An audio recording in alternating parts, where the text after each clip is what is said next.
Plejal TV. Om Swastiastu. Ketemu lagi dalam Dharma Talk bersama Blijul dan teman-teman. Ada dua orang senior Blijul, Bli Nyoman Swete dan Jero Mangkudanu, Wayan Sudarmo, Ketua Pokjaluh Agama Hindu Indonesia. Oke, luar biasa nih pada hari ini. Jero, sama Bli Nyoman, langsung gen nih, sing misi bertelit-telit nih. Tadi sudah saya kasih lihat videonya.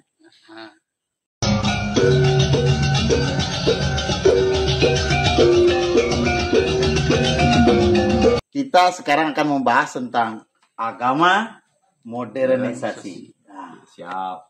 Kengken pendapat juga mangku. Ya kalau sebelumnya Om Swastiastu. Swastiastu. Sahabat Blijul TV ya. Ya. Wah, Blijul TV. Nah, di Bali banyak nih bertingkat senior itu. Ya terkait dengan modernisasi, satu kita tidak bisa menentang perubahan. Ya. Kata Pak Nyoman, Bli Nyoman itu perubahan itu katanya yang abadi. Yang abadi. Ya. Jadi tidak ada yang kemudian bisa membendung perubahan itu. Sekarang cuman bagaimana kemudian kita memaknai perubahan itu agar tidak menghilangkan, tidak menghilangkan, meminggirkan, apalagi menegasikan adat, agama, budaya, resto yang sudah mungkin selama ini memberikan corak warna kekhususan untuk kita. Gitu aja beliau dulu. Bli Nyoman, apakah tidak mengurangi ritus itu sendiri, nilai dari ritual itu sendiri? Ya kalau kita melihat posisi gamelan ini ya, gamelan ini tahu. Nah ini gamelan contohnya tadi ya. Ya, karena kan gamelan itu ada di Pancegite ya. Pancegite. Ada kulkul, ada mantre, ada genteng, ada tabuh, ada kidung salah satunya. Ada mantre ya.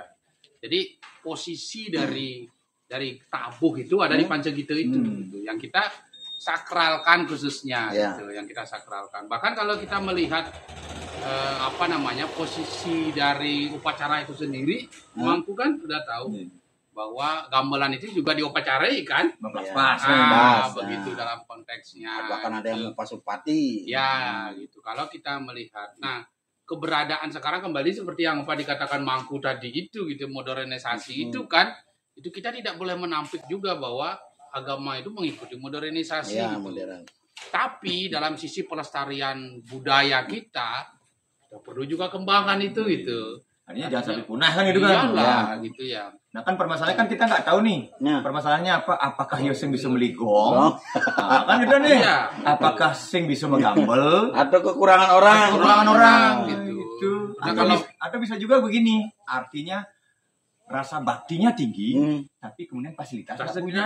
Kan ini perlu kita perlu kita lihat juga. Gitu. Ada dua sisinya. Sama dengan kita dulu di transmigrasi sekarang ini kan.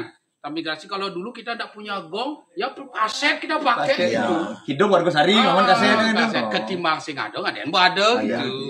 Jadi intinya pada konsep pada video tadi ya seperti itulah tanggapannya kita. Tapi kita kembali kepada role pertama kita tentang agama dan teknologi ini. Nah, sinkronisasinya. Kalau yang gini, kita beragama ya perlu memanfaatkan kemajuan teknologi itu, karena bagaimanapun juga contoh mungkin antara suara pukul aja pengumuman di WA itu lebih cepat di WA aja tuh suara pukul kan itu kan artinya bagaimana mengcombine kemajuan teknologi untuk mempermudah akses kita melaksanakan aktivitas agama dan keagamaan itu aja. Betul. Tapi intinya kita tidak ngegampangin agama, agama, tidak nyampahan. Tidak nyampahin agama itu intinya gitu.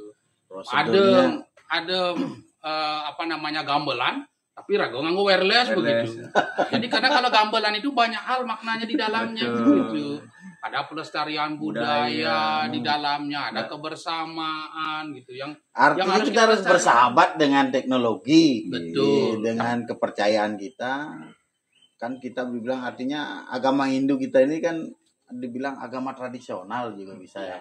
Karena memang unsur-unsur tradisional begitu kuat, budaya masuk di situ. Ya, agraris juga ya sangat. Ada beberapa kalangan menganggap penggunaan teknologi dalam agama sekarang campah katanya agamanya. Kira-kira gimana? Ya menurut yang ten bukti ragu makin yang makidung ten ngangen mik nak sing sanlu ngasan. Ya.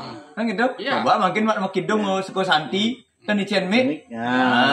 Kan itu menggunakan teknologi juga Ya. Bang. Di suara tuh siar agama tuh Bang. Nah, pirang aja mendingan semeton sarang sami gitu. Yang kita enggak ada masalah. Inti pada proses inti-inti dari upacara itu tidak mungkin didigitalkan atau diteknologikan Prosesnya ya. prosesnya. Tetapi kemudian beberapa hal ya kita bisa menggunakan Bercombine teknologi, dengan teknologi, menggunakan teknologi itu untuk misalnya saya kata mendukung, untuk ya. mendukung kelancaran proses upacara itu. Sebagai alat gitu ya. Aja. Teknologi itu artinya tidak merubah makna keseluruhan, Keseluruhan. tapi dia sebagai alat Alat untuk aja. membantu kita. Gitu. Contohnya mungkin saja yang nggak bisa kita teknologikan, contohnya misalnya sulingnya ngantep dan kompren begitu. Itu nggak bisa. Dengan Zoom misalnya. Zoom misalnya. Itu nggak bisa. Motonan dengan WA video call. Video call. Nah, gimana itu? Iya, kan Ini itu. kan lagi ada misalnya kan anak-anak yang lagi di pesiar ya.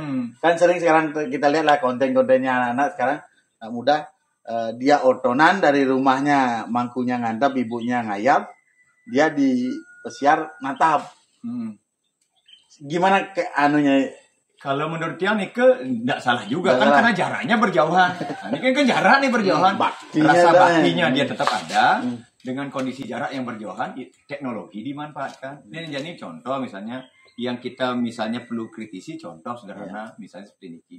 Artinya seperti Pak Nyaman tadi di Puro di Banjar ada gong. Ada gong ya. Tapi ragu jeksnya ngon gong itu malah ragu artinya nah tuh alat Kaset, teknologi ragu. kaset ragu ngon ini malah. Nah ini kan perlu.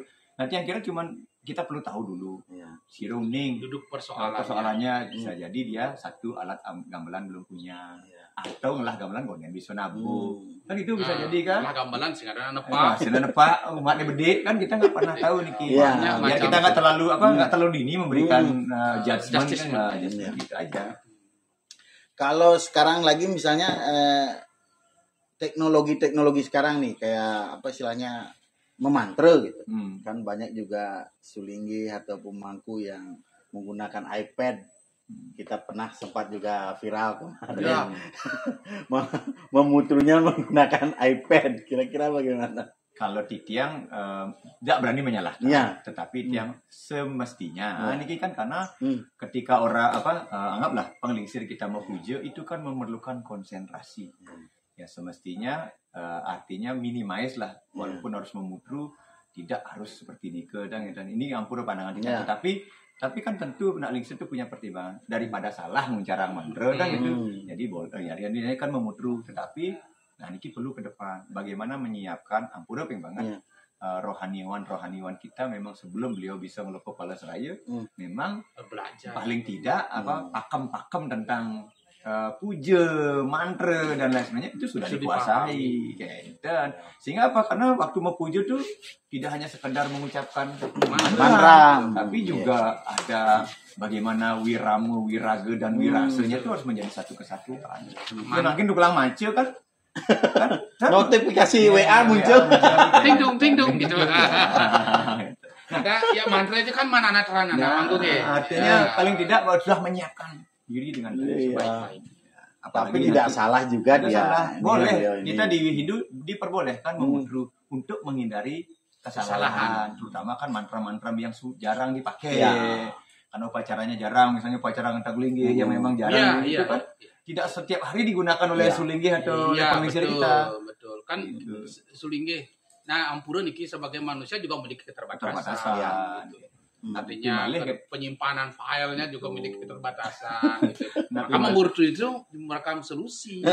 Solusi yang baik sebenarnya. Gitu. Kalau dulu menggunakan lontar. Nah, ya asal kalau pakai iPad itu jangan mantranya misalnya lip sync misalnya. lip sync ya. Jangan gitu. Tapi semisalnya mantranya sudah direkam sebelumnya. Kemudian sulingginya atau mangkunya ngeleneng gitu. Lip sync. Tapi niatnya pemangku tuh ngayapang betul-betul kira-kira bagaimana seperti itu? Ya Nikot yang kan tentu. Mana studinya sudah sekali dia. Intinya gini. kalau berbicara Atmanastusti kan tidak boleh juga meniadakan prinsip-prinsip yang lain. Iya. Ya, seperti silo acara. Nah, acaranya pemargi juga kan itu. Ya kalau misalnya sekolahnya orang Atmanastusti nanti kan. Iya, kadang kan alasan orang untuk menggampangkan semua itu kan Atmanastusti dibilang gitu. Makanya ke depan agar tidak kebablasan umat menggunakan teknologi juga dalam kalau gitu. Kalau kita berbicara tentang mantra dengan diri kita itu kan berpikir, berkata, berbuat kan begitu. Jadi kalau kita berpikir, berkata itu harus diiringi dengan berpikir, dengan berbuatnya gitu. Artinya mengaturin sesuatu itu harus ketiganya, combine ketiganya gitu. Kan ada saja perkataan saja. Perkataannya aja. Tapi kalau rekaman misalnya, itu kan lip sync-an itu. Iya. Berarti perkataannya tidak ikut diaturkan gitu. Jadi memang harus combine ketiga-tiganya kita. Intinya kita harus dalam beragama pun kita harus berdamai dengan teknologi kan begitu. Iya. Hal yang sesuai yang bisa dimasukkan di dalamnya. Seperti penggunaan kaset kidung-kidung warga sari misalnya untuk memeriahkan upacara kan tidak harus selalu menggunakan gitu. Kemudian gamelan yang misalnya upacara kecil di sangga di keluarga misalnya kan itu bisa menggunakan teknologi ini sebagai pelengkap karena bukan bagian dari unsur utama upacara kan begitu. Oke, berarti intinya demikian pemirsa Blijul TV terkait agama dan teknologi, penggunaan teknologi dalam kita beragama. Kita nggak boleh saklek. Kalau kita saklek, bubar agama. Nih. Sing adanya beragama. Wah kini sing tadi gitu. Telat kita. Nanti tidak berkembang agama kan gitu. Agama katanya sesuai dengan zamannya. Ya, kesimpulan terakhir lah untuk perubahan itu sendiri. Saya kan pernah mendengarkan sebuah kutipan dari Mahabharata di mana terkait ketika Subhadra melarikan Arjuna, kemudian Bhisma berbicara dengan Krishna dan mengatakan terkait mangga busuk. Tapi dalam hal tradisi, cara-cara ini tidak benar. Manusia itu bisa saling percaya satu sama lain, tapi hanya bila tradisi tetap dipertahankan. Mempertahankan tradisi. Tradisi itu sama, seperti buah mangga Tuan Bhisma. Saat mereka muncul, rasanya sangat pahit sekali. Tidak lama kemudian, mereka akan terasa asam. Hanya yang suka asam saja, yang bisa menerimanya dengan baik. Dan setelah beberapa waktu kemudian, rasanya pun berubah jadi manis. Mereka jadi makanan kesukaan semua orang. Tapi setelah beberapa waktu kemudian, mereka berubah menjadi busuk. Mereka pun mulai jadi mengganggu Bhisma yang agung. Orang yang memakannya pun bisa sakit. Dan pada akhirnya, yang tersisa hanyalah bagian kering dari bijinya. Aku tidak menentang tradisi. Tapi saat itu menjadi alat eksploitasi. Dan mulai memberikan derita, bukannya kebahagiaan. Maka tradisi itu harus dikubur. Supaya ada budaya baru lain, yang setelah itu akan muncul ke dunia ini. Siapakah yang akan menentukan tradisi mana yang sudah busuk? Kau, Basudewa? Bukan. Waktu yang akan menentukan itu. Nah, kira-kira seperti apa Jero Mangku menanggapi hal tersebut? Yang kira gini kan, agama itu kan artinya sesungguhnya lah nilainya dalam rangka untuk merubah sesuatu yang tidak baik agar menjadi baik. Yang kira ada masalah. Artinya sepanjang nilai-nilai agama itu diaplikasikan dalam rangka untuk memperbaiki kualitas kehidupan, yang kira itu yang harus kita lakukan. Jadi tidak menjadikan agama itu sebagai barang mati yang kemudian membelenggu kita. Justru agama ini yang harus membebaskan kita gitu loh. Sama dengan kan adat itu dibilang seperti mangga busuk gitu ya. Jadi sebenarnya apapun aturan itu dibuat kan dalam rangka untuk mendisiplinkan diri kita sebenarnya. Agama kan ada aturan. Ada yang boleh, tidak boleh. Semua adat pun ada yang boleh, tidak boleh. Sebenarnya aturan itu kan dalam rangka untuk satu menjaga diri kita untuk tidak melakukan tindakan-tindakan yang destruktif. Yang kedua juga untuk melindungi kita biar tidak terganggu oleh hal yang negatif. Kan itu aja sebenarnya. Beli nyaman sendiri? Intinya adalah agama itu yang kita jaga itu value. Ya, nilainya. Nilai yang ada di dalamnya. Nah, kalau masalah pendukungnya itu pasti mengikuti perubahan zaman. Kita tidak boleh mengikuti tidak boleh artinya saklek terhadap budaya itu sendiri, karena dia terus akan berkembang seperti itu. Cara jadi bu di kota-kota besar, tiang sih ngado. Iya. Mungkin kan sangat ceruk aja bersih. Kan itu. Dulu kita misalnya tidak pakai kapar, pakai tamas, sekarang pakai kapar. Bahkan penjor sekarang ada penjor Besi, si pipa. Nah kondisi kan artinya kan resusnya enggak menyiapkan, tapi rasa baktinya tetap jalan, tapi resus tak mendukung. Contoh, yang zaman dulu nak pengarah tuh kan nak jerit-jerit. Iya. Makin buah hati mah Ya. break. Oh, bukan dan makin. Grup WA. Udah jalan. Kan itu yang bilang. Tapi selama semuanya ada, itu sebaiknya digunakan. Karena itu etik itu. Etika karena misalnya pengarah, suaran kulkul gitu. Ya, gitu. Nah, misalnya tadi penjor lah. Kalau ada tiang tapi ngonggo besi salah. Kan alat dulu. Tapi kadang kan alasannya begitu, aduh cuman kalau ting gitu. Nah, itu yang salah sebenarnya gitu. Contoh mungkin proses melasti, Dumon yang ngiring dia bertaruh kan mau margi. Makin kemajuan teknologi dia bertaruh mau nggak taruh mungkin. Iya. Nah itu jadi penapian kan sekarang masyarakat diajak melasti berkilo-kilo itu capek. Ya. Nah, teknologi dimanfaatkan, ngiring dia bertaruh Sesuai dengan zaman. Kalau Kalau tidak begitu, agama kita ditinggalkan, dibilang agama primitif. Tidak cocok lagi untuk perkembangan kita.